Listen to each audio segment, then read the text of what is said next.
আসসালামু আলাইকুম। আজ আসছি নাটোরের রাজবাড়িতে। দেখতেই পাচ্ছেন,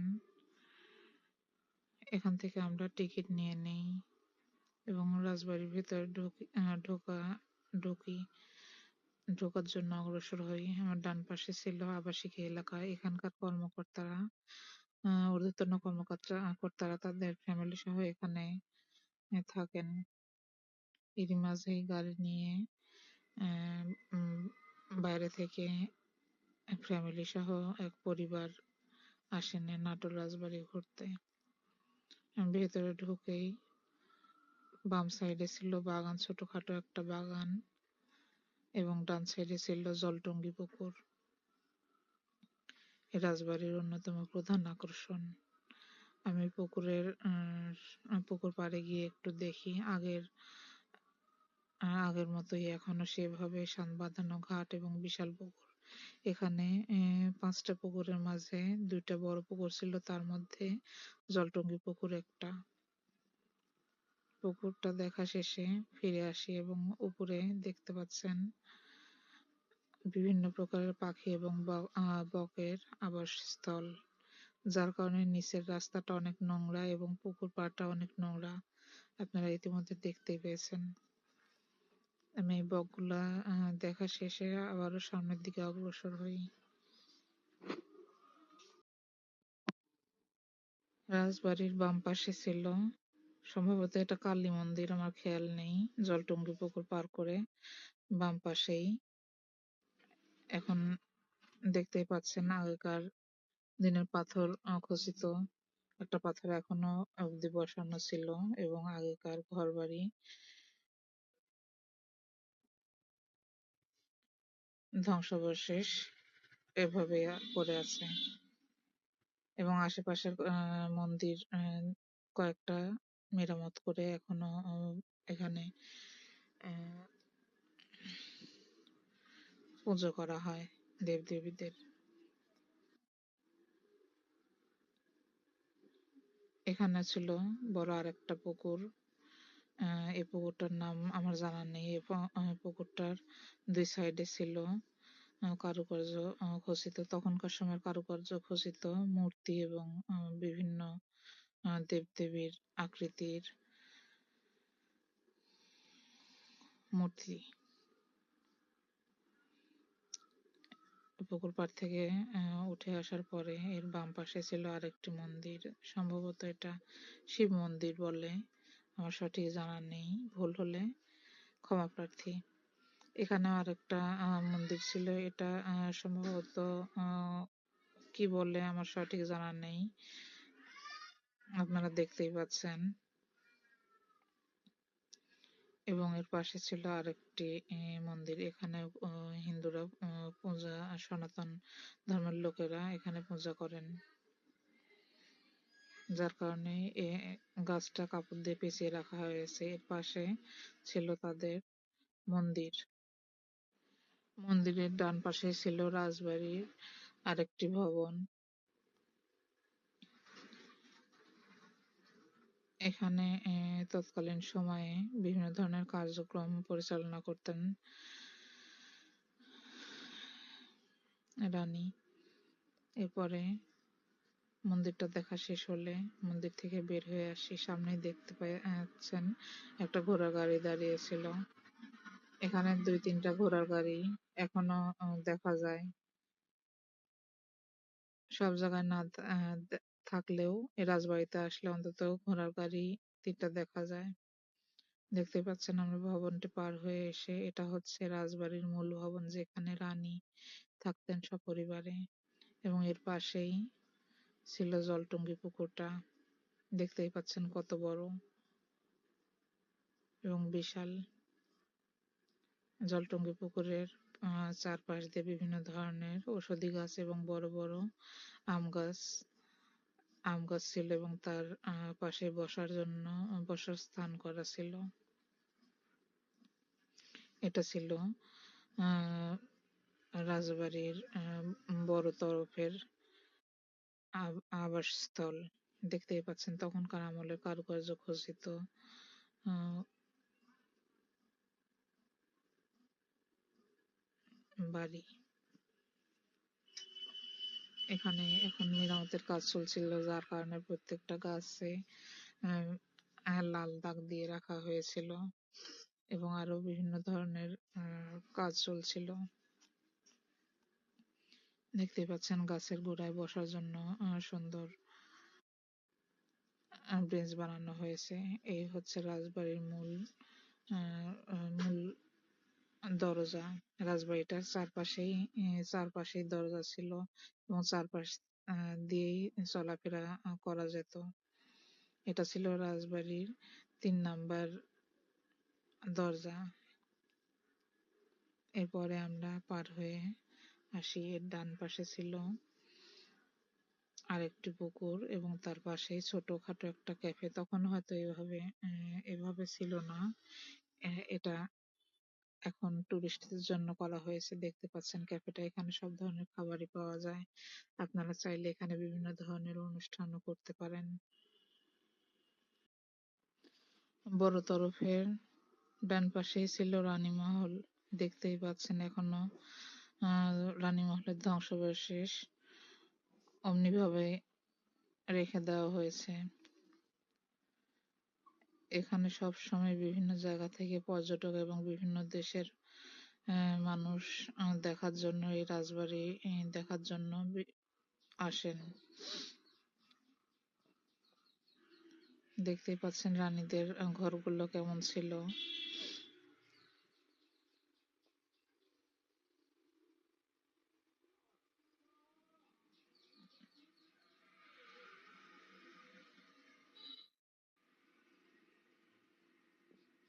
তাদের ঘর বাড়ি তখনকার কি বলে ডিজাইনে তখন নির্মিত। এখনো ধ্বংস হয়ে গেছে, তারপরেও তাদের দেয়ালের প্রত্যেকটা কারুকার্য অমনিভাবেই আছে। দেখতেই পাচ্ছেন। আমি জানি না হয়তো ঠিকভাবে বোঝা যাচ্ছে কিনা বা আমি দেখাতে পারছি কিনা। তাদের প্রত্যেকটা দেয়ালে এবং প্রতিটা গেটে দরজায় অসম্ভব সুন্দর কারুকার্য খচিত ছিল। বিভিন্ন ধরনের শিলালিপি দিয়ে খোদাই করা। এই ছিল রানীদের রুম।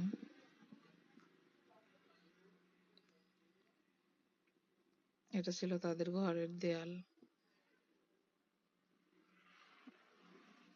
এখানকার বেশিরভাগ রুমগুলোই সংরক্ষণের অভাবে ধ্বংসস্তূপে পরিণত হয়েছে। তারপরেও অনেক বছরের জিনিস, যার কারণে ভেঙে চলে গিয়েছে। আর যেগুলো মেরামত করে রাখা সম্ভব সেগুলো এখন অবধি মেরামত করে রাখা হচ্ছে। দেখতেই পাচ্ছেন দূরে আরেকটি ভবন ছিল রাজার।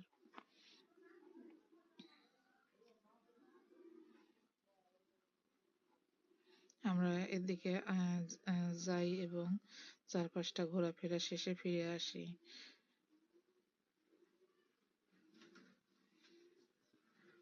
এটা ছিল জমিদার বাড়ির আরেকটি ভবন।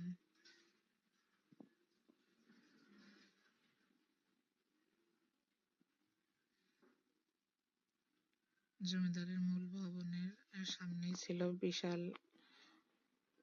খেলার মাঠ। এটা ছিল বড় তরফের মালখানা। বড় তরফের প্রাসাদের ডান পাশেই এটা। দেখতেই পাচ্ছেন বিশাল মালখানা। এখানে তখনকার সময় রাজবাড়ির বিভিন্ন ধরনের মাল, চাল, ডাল এবং বিভিন্ন জিনিসপত্র, আসবাবপত্র সবকিছু এখানে রাখা হতো। তাদের ব্যবহার্য দৈনন্দিন জীবনের সবকিছুই। আমরা এর ভেতরে দিকে হাঁটতে থাকি। দেখতে পাচ্ছেন সামনে একটা মেরামত করা। পাশেই ছিল বড় তরফের সর্বমঙ্গল মাতার মন্দির। আমরা এখানেও একটু ভেতরে ঢুকি। দেখতেই পাচ্ছেন লোকজন বিভিন্ন ধরনের কাজকর্ম করছে। এ মন্দিরেও এখনো পূজা অর্চনা করেন সনাতন ধর্মের লোকজন। এর পাশেই ছিল আরেকটা মন্দির এবং আর পাশে ছিল আরেকটি মন্দিরের ভাঙা ধ্বংসস্তূপ, যেটা এখন প্রায় অনেকটাই ধ্বংস হয়ে গেছে। কালের বিবর্তনে জিনিসটা ভেঙে নষ্ট হয়ে গেছে। এখানকার কিছু কিছু মন্দির মেরামত করে সেখানে এখনো পূজা অর্চনা চলে, এবং যেগুলো মেরামত করা সম্ভব নয় সেগুলো সেভাবেই পড়ে আছে। দর্শনার্থীরা আসলেই দেখতে পায়।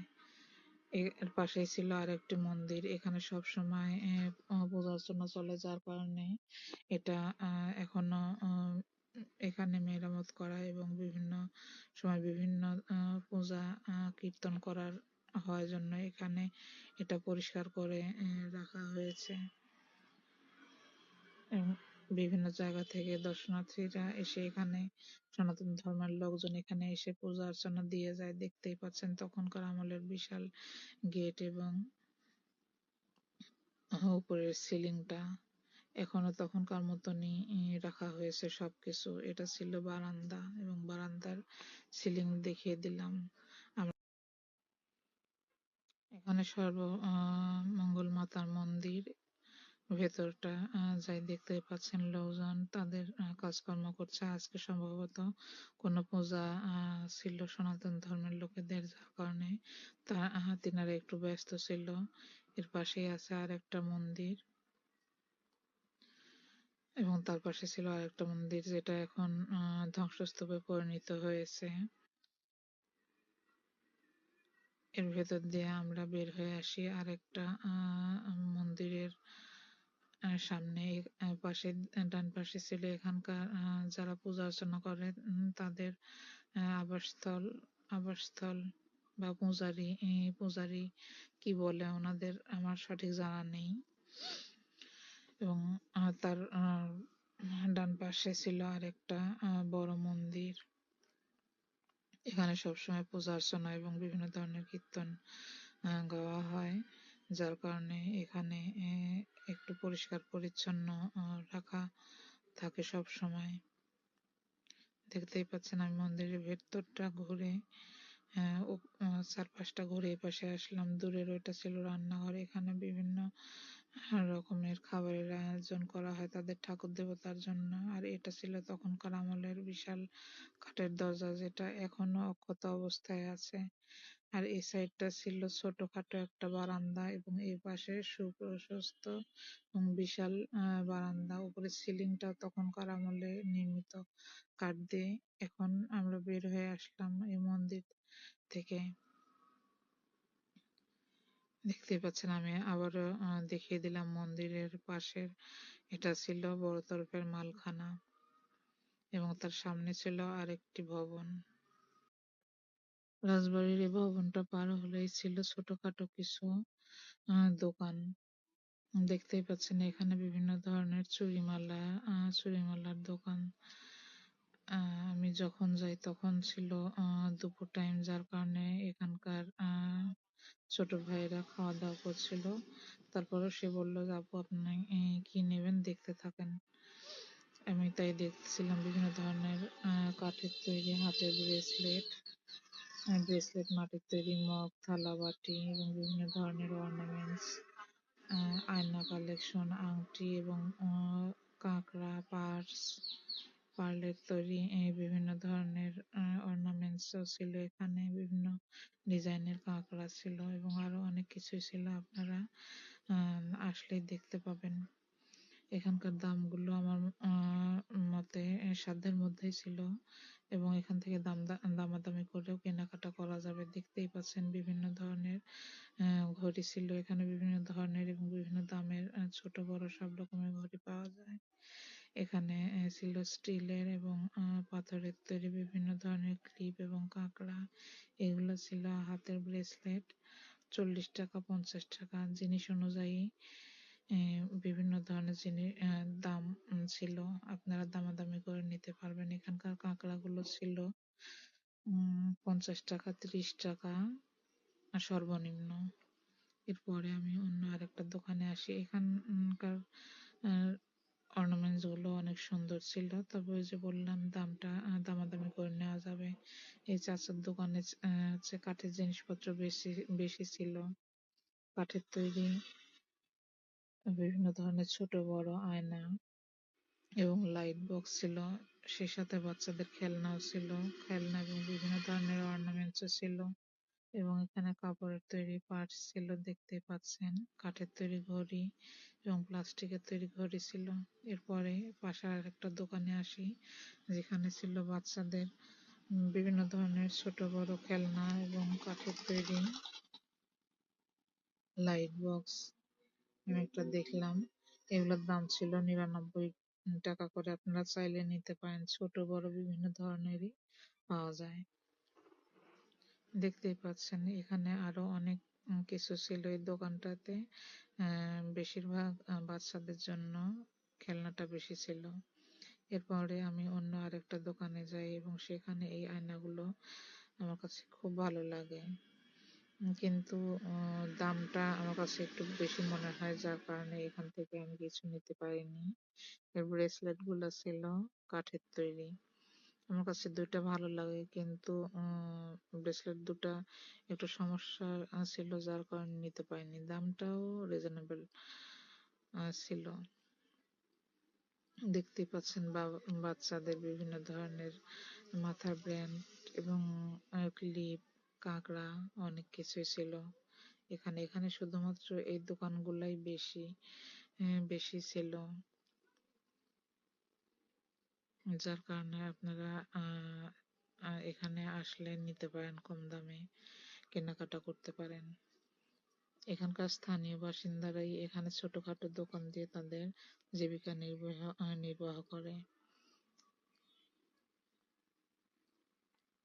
দেখতে পাচ্ছেন বাচ্চাদের ছোটখাটো পুতুল ছিল এবং ছোট ছোট বিভিন্ন লাইট বক্স ছিল।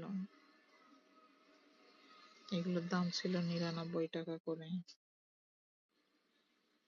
এখানেও কাপড়ের পার্স গুলা ছিল, বিভিন্ন ধরনের খেলনা ছিল। আমি একটা পার্স দেখি এবং একটু দামাদামি করি, কিন্তু ছোট ভাই দামটা ছিল রিজনেবল, কিন্তু এই জিনিসটা পছন্দ হয়, ভেতরে একটু সমস্যার কারণে নেওয়া হয়নি, পরে অন্য একটা নেই। এখানে ছিল কাঠের আয়না এবং প্লাস্টিকের তৈরি ঘড়ি এবং কাঠের তৈরিও বিভিন্ন ধরনের ছোট বড় দেয়াল ঘড়ি ছিল এখানে বিভিন্ন দামের। এখানে আরো ছিল কাঠের তৈরি গ্লাস, প্লেট, মগ, আরো অনেক কিছু, ছেঁচনা, বাচ্চাদের বিভিন্ন ধরনের খেলনা, চুড়ি রাখা, কাঠের তৈরি চুড়ি রাখা, কি বলে আমার সঠিক খেয়াল নেই, যার কারণে বলতে পারলাম না, আপনারা বুঝে নেবেন। এটা ছিল ঘর সাজানোর জন্য। এছাড়াও ছিল হরেক রকমের রেশমি চুড়ি, কাঁচের চুড়ি এবং বিভিন্ন ধরনের চুড়ি, পায়েল, নূপুর, মালা, ছোট বড় ব্রেসলেট, বিভিন্ন ডিজাইনের এবং বিভিন্ন দামের আইলাইনার এবং মেয়েদের দৈনন্দিন জিনিসপত্র এখানে পাওয়া যায়। এখানে এই দোকান পত্রর বাম পাশে ছিল আরেকটি প্রাসাদ। এখানে সাধারণত বিভিন্ন ধরনের আচার কার্য সম্পন্ন করতেন বড় তরফের রাজা রানীরা। দেখতেই পাচ্ছেন এখন ছোট তরফের দিকে অগ্রসর হচ্ছি। এখানে বাম পাশে ছিল বিভিন্ন ধরনের ফুচকা, চটপটি, ছোটখাটো দোকান এবং এর পাশেই ছিল বড় তরফের আরেকটি ভবন, যেটা সামনের অংশটা মেরামত করা এবং পেছনের অংশটা এভাবে ধ্বংসস্তূপ হয়ে আছে। আমি ভেতরটা যাই এবং একটু ঘোরাফেরা শেষে বের হয়ে আসি। এখন আমরা আগাবো ছোট তরফের দিকে। সামনে ছিল আর একটা বড় পুকুর। প্রথমেই বলেছিলাম এই রাজবাড়ির মধ্যে 5টা পুকুর ছিল, এটা ছিল 3 নম্বর পুকুর। এখানে বিভিন্ন ধরনের এটা ছিল মুক্ত মঞ্চ। এখন এখানে বিভিন্ন ধরনের সাংস্কৃতিক অনুষ্ঠান পালন পালন করা হয়। দেখতেই পাচ্ছেন সামনে ছিল বিশাল মাঠ আর এটা মুক্ত মঞ্চ। এটা পার হলেই ছোট তরফের রাজবাড়ি শুরু। এখানে এখনো তখনকার আমলের ভাঙা ধ্বংসস্তূপ রয়েছে। আমি সামনের দিকে এগিয়ে যাই। এটা ছিল প্রাসাদ। ছোট তরফের পেছনে আরেকটা বড় পুকুর।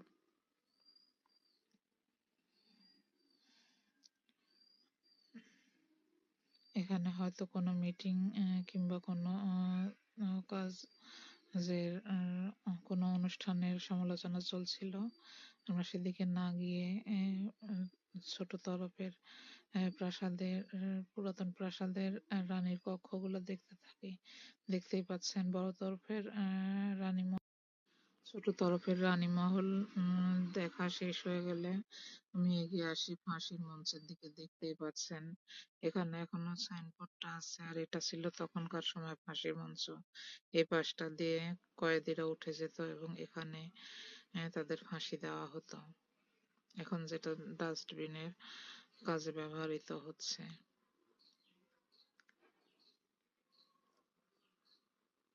দূরে এখানে এটা ছিল তাদের ছোট তরফের বিচার ভবন। এখানে রাজা বসে ফাঁসির আদেশ দিতেন।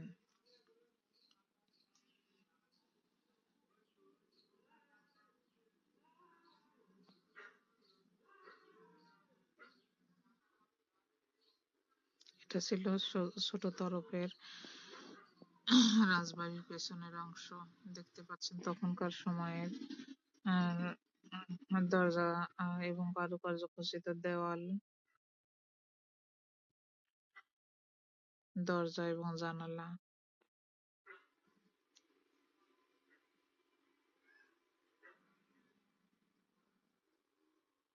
আবার একবার দেখিয়ে দিচ্ছি ছোট তরফের পেছনের অংশ। এখন আমরা এর পাশ দিয়ে এগিয়ে যাব ছোট তরফের প্রাসাদের সামনের দিকে। এটা ছিল ছোট তরফের প্রাসাদের মূল অংশ। সামনের দিকটা দেওয়ালে এখনো বিভিন্ন ধরনের কারুকার্য বিরাজ করছে। এটা ছিল ছোট তরফের পুকুর। আমি আরেকবার দেখিয়ে দিচ্ছি, এটা ছিল ছোট তরফের পুকুর। ছোট তরফের রাজবাড়ির সামনে দাঁড়ালে দেখা যেত বিশাল পুকুরটা।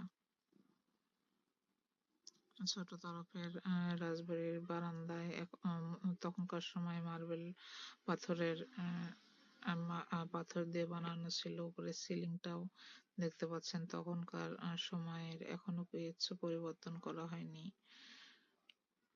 এই যে দেখতে পাচ্ছেন ছোট তরফের প্রাসাদ। প্রাসাদের প্রত্যেকটা কোনায় কোনায় এবং প্রতিটা গায়ে ছিল অসাধারণ নকশা করা। এটা ছিল প্রাসাদের সাইডের অংশ। এর আগে আমি বলেছি রাজাদের এই প্রাসাদের চারপাশেই দরজা ছিল। এক দরজা দিয়ে পেছন দরজা দিয়ে ঢোকা যেত, চারপাশের দরজা দিয়ে ঢোকা যেত এবং বের হওয়া যেত। দেখতেই পাচ্ছেন এখনো সেভাবে রাখা হয়েছে। আমি একটু ভেতরটা যাই। প্রত্যেকটা প্রাসাদে এরকম মার্বেল পাথর দিয়ে করা। তাদের দরজা জানালাগুলো তখনকার সময় নির্মিত, এখন শুধুমাত্র মেরামত করে করে রাখা হচ্ছিল। দেখা শেষে আমি বের হয়ে আসি। এখানে সাধারণত ছোটখাটো একটা ফটোশুট চলছিল। আমরা সেদিকে না দিয়ে ছোট তরফের মন্দিরের দিকে চলে আসি। এখানে ছিল ছোট তরফের মন্দির। সম্ভবত কোনো পূজা অর্চনা ছিল সনাতন ধর্মের লোকেদের, যার কারণে আজকে একটু লোকজন সমাগম বেশি ছিল।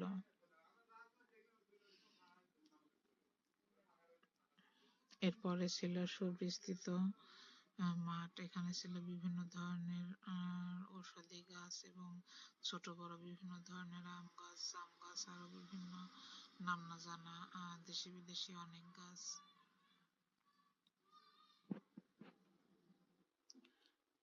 এখন যাব ছোট তরফের কাছারি ভবনের দিকে। এটা ছিল ছোট তরফের কাছারি বাড়ি। এখানে বসে ছোট রাজা তার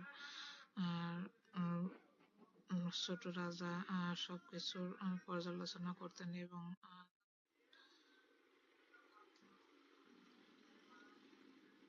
অপরাধীদের কারাদণ্ড দিতেন। এর পাশে ছিল আরেকটা পুকুর। এটা ছিল কাছারি বাড়ি ছোট তরফের। এতক্ষণ আপনাদের দেখালাম ওটা পেছনের অংশ ছিল। এখানে ছোট তরফের জমিদার বিভিন্ন ধরনের বিচার আচার করতেন, দেখতেই পাচ্ছেন। প্রাসাদটা এখন ভঙ্গুর প্রায়। এখানে লেখাই ছিল এখানে ঢোকা নিষেধ, কারণ যখন তখন এই বিল্ডিংটা ধসে পড়তে পারে। উপরের অবস্থাটা দেখতে পাচ্ছেন। তারপর রিস্ক নিয়ে আপনাদের দেখানোর জন্য শুধুমাত্র ভেতরে আসি। এর পাশ দিয়ে বয়ে চলছিল সেই বড় পুকুরটা, দেখতেই পাচ্ছেন বিশাল লম্বা পুকুর। এখানে ছিল অনেকগুলো রুম। এখানে কয়েদিদের আটকে রাখা হতো। এখানে আসলে দেখলে আপনারা বুঝতে পারবেন এই রুমগুলোর ভেতরে ঢুকলে এখনো গাটা ছমছম করে ওঠে, ভয় কেন জানি।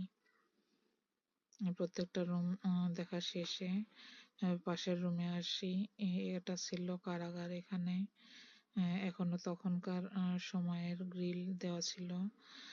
এখানে ঢুকতে বারণ করা ছিল, তারপরেও শুধুমাত্র ভিডিও করার কারণে আমি ভেতরে রিস্ক নিয়ে ভেতরে ঢুকি। দেখতেই পাচ্ছেন প্রত্যেকটা দেওয়াল ভেঙে নষ্ট হয়ে গেছে, যখন তখন এটা ধসে পড়তে পারে। এর পাশেই ছিল আরেকটি কারাগার। এটা বন্ধ ছিল, যার কারণে ভেতরে আমি দেখতে পাইনি। তারপরেও বাইরে থেকে যতটুকু দেখানো যায় একটু দেখিয়ে দিচ্ছি। প্রত্যেকটা কারাগারের ভেতরেই উপরে থেকে সূর্যের আলো আসতো। তখনকার আমলে নির্মাণ করা হয়েছে। তারপরে অসাধারণ কাজ ছিল যে ভেতরে অন্ধকারের মাঝেও উপর থেকে একটু বাইরের আলো দেখা যায়, সেই সিস্টেমে তৈরি করা হয়েছিল। কাছারি বাড়ি এবং কারাগার ভবন দেখা শেষে বের হয়ে আসি। দেখতে পাচ্ছেন এটা ছিল সেই কাছারি ভবন। এখানে তেমন লোক এখন অব্দি যাওয়া আসা করে না, শুধুমাত্র যারা বাহির থেকে আসেন তারাই শুধুমাত্র এদিকে দেখতে আসেন। এখানে ঘোরাফেরা শেষে বের হয়ে আসে আমি আরেক রাস্তা দিয়ে এগিয়ে যাচ্ছিলাম। এটা ছিল ছোট তরফের পুকুর। যে পুকুরটা ছোট তরফের প্রাসাদের সামনে থেকে দেখা যেত। আমি আবারও দেখিয়ে দিচ্ছি, দূরে এই প্রাসাদটা ছিল ছোট তরফের প্রাসাদ।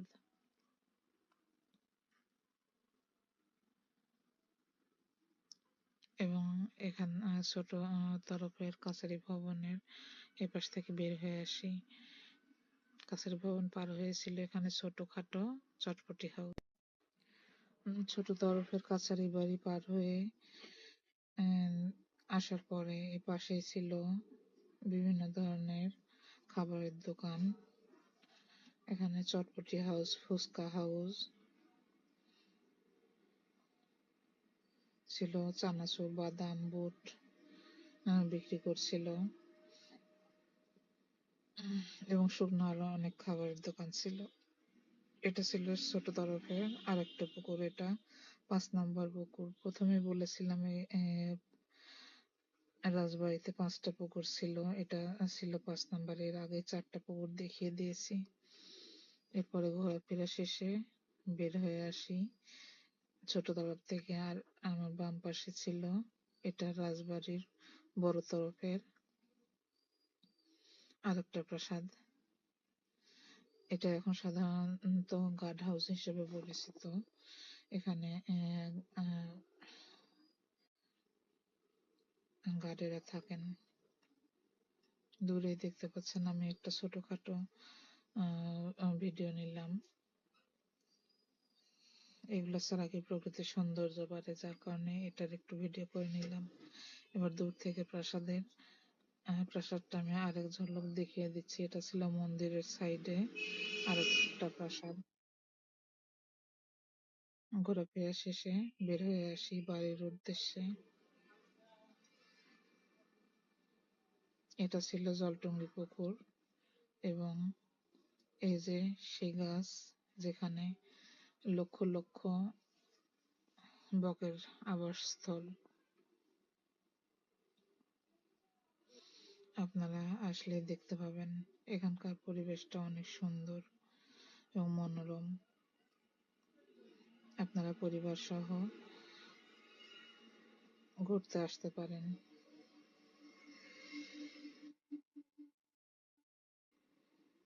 আমার ঘোরাফেরা শেষে বের হয়ে আসি, বাসার উদ্দেশ্যে রওনা দিই।